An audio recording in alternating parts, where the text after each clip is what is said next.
샬롬 11월 18일 금요일 아침이 밝았습니다. 오늘 아침 묵상 말씀은 다니엘 8장 26절과 27절 말씀입니다. 이미 말한 바 주야에 대한 환상은 확실하니 너는 그 환상을 간직하라. 이는 여러 날 후의 일임이라 하더라. 이에 나 다니엘이 지쳐서 여러 날 앓다가 일어나서 왕의 일을 보았느니라. 내가 그 환상으로 말미암아 놀랐고 그 뜻을 깨닫는 사람도 없었느니라. 오늘 우리에게 주시는 하나님의 말씀입니다.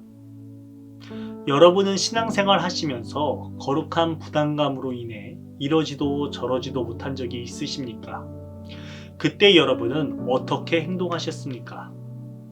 오늘 본문 속에서 다니엘은 두 번째 환상을 통하여 거룩한 부담감 속에 사로잡힌 내용이 나타납니다. 하나님의 사자는 다니엘에게 환상과 그 풀이에 대해 설명한 후에 두 가지 당부를 합니다. 첫 번째는 반드시 이루어진다. 그리고 두 번째는 아직 멀었으니 그 환상의 비밀을 잘 간직해 두어라. 그 이후 다니엘은 환상 때문에 이해하지 못하고 놀라서 여러 날 동안 알아누웠다고 합니다.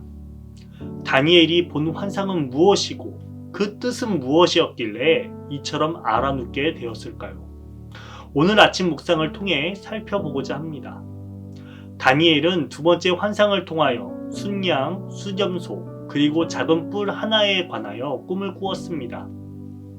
그 꿈에 대하여 궁금해하던 다니엘에게 사람 모습과 같은 가브리엘이 나타나 환상에 관하여 그 뜻을 알려주었습니다. 순양의 두 뿔은 메대와 페르시아의 왕들이며 순념소는 그리스 왕이고 눈 사이에 있던 큰 뿔은 첫 번째 왕이라 설명합니다. 그런데 그 뿔이 꺾이고 그 자리에서 생긴 네 뿔은 차후 그 나라가 분열되어 나타난 네 나라라고 합니다. 이 네 나라의 힘은 첫 번째 나라와 같지는 않겠지만 죄악이 가득 차서 통치가 종말에 이를 때에 뻔뻔스러운 임금, 흉계에 능숙한 임금이 일어날 것이라 말합니다. 그는 힘이 점점 세워질 것이며 그 힘으로 모든 것을 파괴하고 강한 사람과 거룩한 백성들을 파멸시킬 것이라 설명합니다.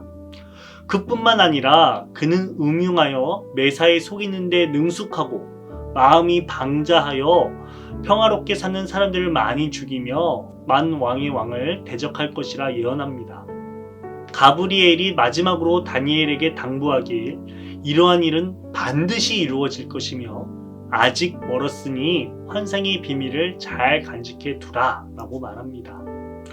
환상을 본 다니엘은 그 메시지가 그저 의미 없는 한낱 꿈이라 여기지 않았습니다. 무겁고 막중하게 그 꿈을 받아들였기에 다니엘은 왕이 맡긴 일을 하지 못하고 여러 날에 거쳐 알아눕게 됩니다. 이것이 바로 다니엘이 가졌던 거룩한 부담감입니다. 그렇다고 다니엘은 거룩한 부담감 때문에 회피하거나 도망치지 않았습니다. 다니엘은 그 뜻에 대하여 확실히 응답받고자 가장 앞서 기도의 자리로 나아갑니다.